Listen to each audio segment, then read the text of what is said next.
ہم مکلف ہیں number 1. Number 2, آج ہمارے پاس کوئی معصوم نہیں ہے کہ ہم ڈائریکٹ اسے پوچھ سکیں. یہ نمبر 2. نمبر 3, لیکن وہ رسول بندوبست کر کے گیا ہے, خدا کی کتاب دے کے گیا, اپنی سنت دے کے گیا, اور اپنے ساتھ 13 معصوموں کی سنت دے کے گیا. نمبر 4, اب اگر ہم اس کتاب کو براہ راست سمجھ سکتے ہیں, اس کی سنت کو براہ راست سمجھ سکتے ہیں, معصومین کی سنت کو براہ راست سمجھ سکتے ہیں, تو ہم بینی و بین اللہ اسے سمجھیں اور جو حکم اس میں سے نکالے وہی ہمارے حق میں اللہ کا حکم ہوگا. تو اب وہ لوگ جو واقعاً حدیث سمجھتے ہیں, سنت سمجھتے ہیں, کتاب خدا کو سمجھتے ہیں, قرآن کی ساری تفسیروں سے آگاہ ہیں, طریقہ استنباط سے واقف ہیں, ان کا فریضہ شرعی ہے کہ وہ اس عہد میں جب معصوم سامنے موجود نہیں ہے کہ ڈائریکٹ اس میں سے نکالے اور نکالنے کے بعد اس پہ عمل کرے. تو مجتہد تو چھوٹ گیا کہ اسے کتاب دیکھی, سنت دیکھی, اور دیکھنے کے بعد رزلٹ نکالا, اور رزلٹ نکالنے کے بعد اس نے عمل کر لیا. آپ کیا کریں اور میں کیا کروں مثلا؟ بھائی اب پبلک کیا کرے, ہے نا؟ تو اب پبلک کو پھر واپس چلنا پڑے گا ان معصوموں کی بارگاہ میں کہ ان سے انڈیکیشن ملے اور ان سے ڈائریکشن ملے. تو میں یہ عرض کر رہا تھا کہ بھائی 4 ہیں نواب ارباز کہلاتے ہیں, 4. ان 4 کے آخری ہے علی ابن محمد سیمری, سن 329 ہجری میں ان کا انتقال ہوا. انہوں نے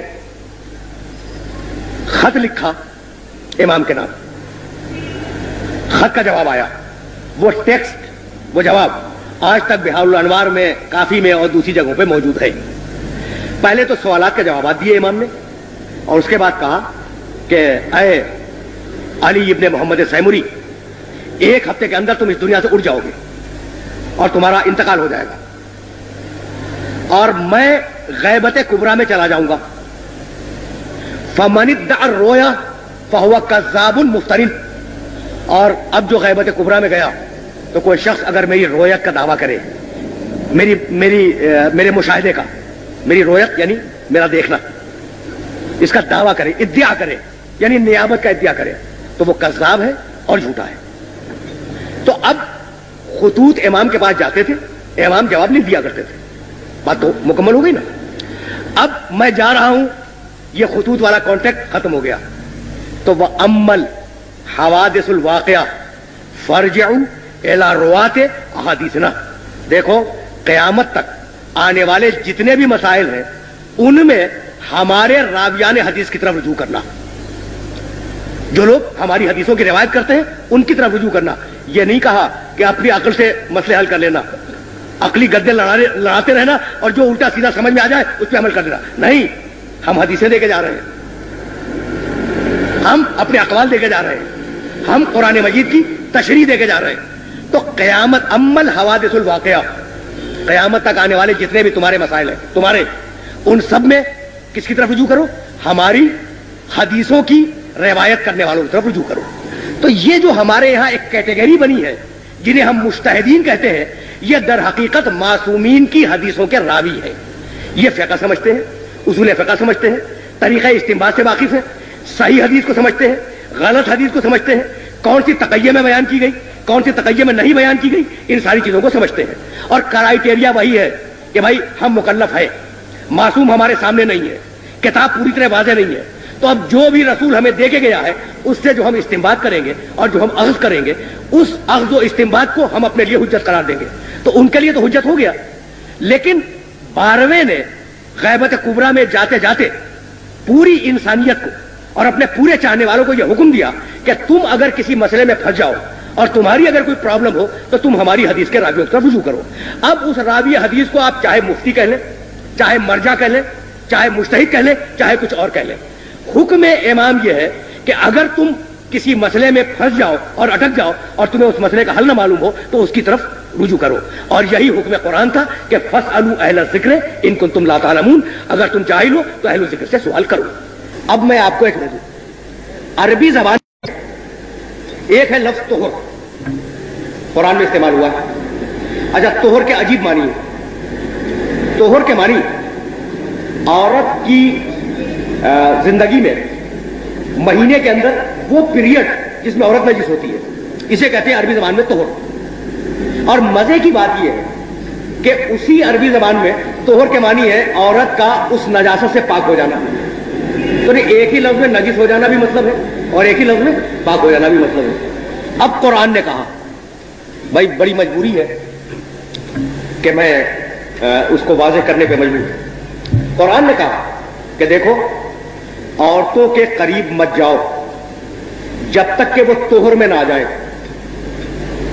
اب بتائیے کیا مطلب نکالیں گے آپ؟ اچھا قرآن ہے اور تھوڑی دیر کے لیے آپ فرض کریں کہ حدیث ایک بھی نہیں ملتی اس کے اوپر، یہ مقصود بات کر رہا ہوں تاکہ بات واضح ہو جائے، حدیث ایک بھی نہیں ملتی، اور آیت رکھی ہوئی ہے کہ عورتوں کے قریب مت جانا حتی یطہرنا، جب تک کہ وہ طہر میں نہ آ جائے۔ اچھا تو اب رزلٹ کیا نکلا؟ ایک تو لفظ قریب آ گیا، ایک قریب جانا پاس بیٹھ جانا، دوسرا قریب وہ جانا جو نکاح کا منشا ہے۔ تو قریب جانے کے معنی کیا لیں گے آپ؟ پہلا سوال یہ ہو گیا۔ دوسرا سوال یہ ہو گیا کہ طہر کے معنی کیا لیں گے؟ کہ نجاست ڈسکنٹینیو ہو جائے یہ معنی لیں گے، یا وہ باقاعدہ غسل کر کے طاہر ہو جائے یہ معنی لیں گے؟ تو ایک چھوٹی سی آیت کے 4 معنی نکل آئے۔ عورت کے پاس بھی نہ بیٹھو پہلا معنی، عورت سے مقاربت نہ کرو دوسرا معنی، جب تک کہ مینسز ڈسکنٹینیو نہ ہو جائے تیسرا معنی، جب تک کہ وہ غسل نہ کر لے چوتھا معنی۔ تو ان 4 معنیوں میں سے کیا قسم کھا کے آپ کہہ سکتے ہیں کہ مراد الہی کیا ہے؟ دنیا کا معصوم کے علاوہ دنیا کا کوئی انسان نہیں کر سکتا۔ تو مجتہد بینہ و بین اللہ یہ طے کرتا ہے کہ ان 4 معنی میں سے شاید مراد الہی یہ ہو، اس شاید کے اوپر وہ فتویٰ دیتا ہے۔ تو جب اسے یقین ہو جاتا ہے کہ میں اپنی حد تک پورا تفاحص کر چکا، ساری روایتیں دیکھ چکا، قرآن کی جتنی بھی ریلیونٹ آئی تھی وہ سب میں نے دیکھ لی، اور میرا ضمیر میرا باطن یہ کہہ رہا ہے کہ یہ معنی مراد لینے چاہیے، تو اس معنی کو مراد لے لیتا ہے۔ ہو سکتا ہے کہ اسی کے زمانے میں اور اسی کا ہم اثر کوئی اور مجتہد ہو اور اس کے نزدیک ان 4 معنیوں میں سے کوئی اور معنی اپیل کر جائے اسے، تو یوں فتووں میں اختلاف پیدا ہوتا ہے۔ اچھا اب اس کی مثال میں اور بھی واضح کر دوں۔ دیکھیں جناب، آپ ایک بچہ لے کے آئے اور اب تو ماشاءاللہ بہت لوگ بیٹھے ہوئے، بچہ لے کے آئے اور پھر دوست سے کونے میں بیٹھ کے آپ نے بات کرنی شروع کی۔ بچے نے آپ سے اجازت مانگی کہ آپ کو بات کر رہے ہیں میں کھیلوں، آپ نے کہا کھیلو لیکن اس 4 دیواری کے اندر کھیلنا، باہر گئے تو میں سزا دوں گا۔ تو اب بچے کو کیا کرنا چاہیے؟ باہر جانے سے پرہیز کرنا چاہیے، لیکن بچے کے لیے یہ ضروری ہے کہ اس گوشے میں کھیلے اس میں نہ جائے، یا وہاں کھیلے یہاں نہ آئے؟ نہیں، آپ نے تو اسے الاؤ کیا ہے کہ اس 4 دیواری میں جہاں جی چاہے کھیلو۔ اسی طریقے سے شریعت کی جو 4 دیواری ہے، کتاب، سنت، اجماع، دلیل عقل، اس میں مجتہد کس مقام پہ بیٹھ جائے گی اس کی اپنی مرضی ہے، اور یہ ہے بنیاد اختلاف فتاویٰ کی۔ اچھا نمبر 2 بھی تھا اس میں کہ کیا تقلید سوالات پوچھنے کا نام ہے؟ تو تقلید صرف سوالات پوچھنے کا نام نہیں ہے، تقلید سوالات پوچھ کر عمل کرنے کا نام ہے۔ اسلام میں کوئی بھی چیز ہو یا جائز ہوگی یا ناجائز، اور یہ ہر مسلمان کے لیے ہے، مگر ہمارے یہاں فتوے میں بہت سی باتیں ایسی ہیں جن میں ایک کا فتویٰ جائز ہے اور ایک کا ناجائز۔ اس کا مطلب یہ ہوا کہ ایک صحیح ہے اور ایک غلط، تو کیا ہم اس کی تقلید کر سکتے ہیں جو کہ غلط بات کہے؟ اچھا برادر عزیز، یہ سوال بھی بڑا معقول ہے کہ بھائی اس کی تقلید کیسے کرے کہ جو غلط بات کہے، لیکن آپ نے یہ کیسے طے کر دیا کہ کس کی بات غلط ہے؟ اور میں ابھی اسٹیبلش کر کے یہ گیا ہوں کہ بھائی اس 4 دیواری میں چاروں کونوں کے اوپر وہ لڑکا کھیل سکتا ہے۔ تو معصوم نے جب ایک فریم ورک دے دیا آپ کو کہ بھائی کتاب، سنت، اجماع اور دلیل عقل اس کے اندر رہنا ہے، تو اگر اس فریم ورک سے باہر گیا تو غلط ہے، اور فریم ورک کے اندر ہے تو 4 کیا 2 کے خلاف کی بات کرنا، 25 مجتہد بھی اگر 25 باتیں کہیں تو سب کی سب صحیح ہے۔ اچھا، اور امام محمد باقر علیہ السلام نے یہ فرمایا تھا کہ علینا ان نلقی الیکم الاصول وعلیکم ان تفرعوا، ہمارا کام یہ ہے کہ ہم تمہیں اصول بتلائیں، یعنی اپنے آپ پبلک سے نہیں کہا، اپنے شاگردوں سے کہا جو صحابہ کرام بیٹھے ہوئے تھے، ہمارا کام ہے کہ ہم تمہیں اصول بتائیں، وعلیکم ان تفرعوا، اور تمہارا کام یہ ہے کہ تم اس میں سے نتیجے نکالو اور نتیجے نکالنے کے بعد فتوے دو۔ تو یہ جو فتوے دینے کا عمل ہے تو کبھی 2 آدمی ایک رائے پہ متفق نہیں ہوتے، لیکن اگر ایک آدمی کتاب و سنت کے خلاف بول رہا ہے تو یقینی وہ غلط ہے، اور اگر دونوں کتاب و سنت ہی سے رزلٹ نکال رہے ہیں تو اب یہ تو علم خدا میں ہوگا کہ واقعی حقیقی حکم کیا ہے، لیکن ہماری حد تک وہ دونوں صحیح ہیں، اور ہماری تکلیف شرعی یہ ہے کہ ہم جس مجتہد کی تقلید کر رہے ہیں اس کے فتوے پہ عمل کریں، دوسرے کو ٹچ نہ کریں اور دوسرے کی توہین نہ کریں، اس لیے کہ دوسرا جو ہے وہ بھی کتاب و سنت سے نکال رہا ہے، اپنی رائے سے نہیں۔ کیا عدل ممبر کا تقاضا یہ نہیں ہے کہ مقرر وہ چیز بیان کرے جو قوم کے لیے جاننا ضروری ہے، مثلا مسائل فقہ؟ عدل ممبر کا تقاضا یہ نہیں ہے، بہت بھائی سوال ہی تھا.